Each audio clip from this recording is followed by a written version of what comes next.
ओम नमस्ते जी। आइए आज की चर्चा को प्रारंभ करते हैं। यजुर्वेद के 40वें अध्याय का 15वां मंत्र। ओम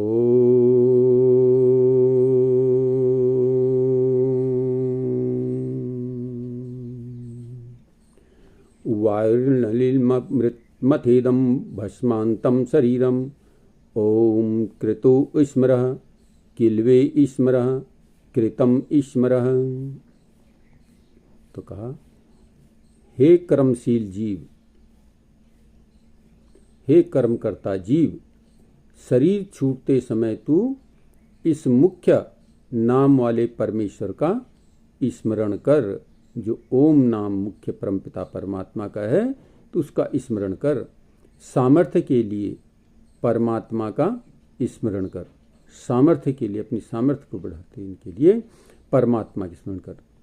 कीर्तम, अपने किए हुए का स्मरण कर। जो भी कर्म तूने अब तक किया उनका चिंतन कर, उनका स्मरण कर।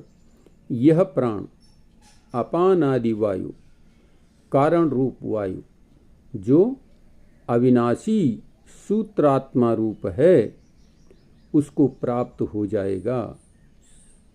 इसके अंतर यह स्थूल शरीर अंत में भस्मीभूत हो जाएगा। तो बड़ी सुंदर चर्चा इस मंत्र में आई है कि मनुष्य को परमपिता परमात्मा का मुख्य नाम ओम का स्मरण करते रहना चाहिए, क्योंकि जब वो शुरू से, प्रारंभ से ही ओम का उच्चारण करेगा, तभी अंत तक ओम का स्मरण कर सकता है। और ओम स्मरण का तात्पर्य यह है कि अपने अच्छे कर्मों को करते हुए हम आगे बढ़े।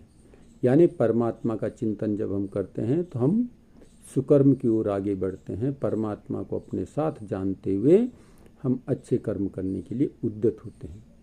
जब तक हम अपने किए हुए कर्मों को नहीं सुधारेंगे, तब तक इस जीवन से मुक्ति पाना संभव नहीं है। तो इसलिए इस मंत्र में कहा गया है कि हम अपने जन्म कर्मों को सुधारें। इसीलिए कहा है कि अपने किए हुए कर्मों का स्मरण कर। अंतोगत्वा वही बात याद आती है कि जो हमें जीवन भर किया हुआ रहता है। अगर हम अंत में ओम का स्मरण करने लगे तो नहीं हो पाएगा। इसलिए कहा है कि जीवन पर्यंत ओम का उच्चारण करते हुए अपने कर्मों की गति को सुधारने का प्रयत्न करो। अगर कर्म सुधर गए तो ये जीवात्मा मोक्ष को प्राप्त कर लेता है। और शरीर तो क्या है, पंचभूत तत्वों का बना हुआ है। ये अंततोगत्वा भस्मीभूत होकर के पंच तत्व में विलीन हो जाएगा। तो आइए हम इस मंत्र से प्रेरित होकर के अपने कर्मों की गति को सुधारने का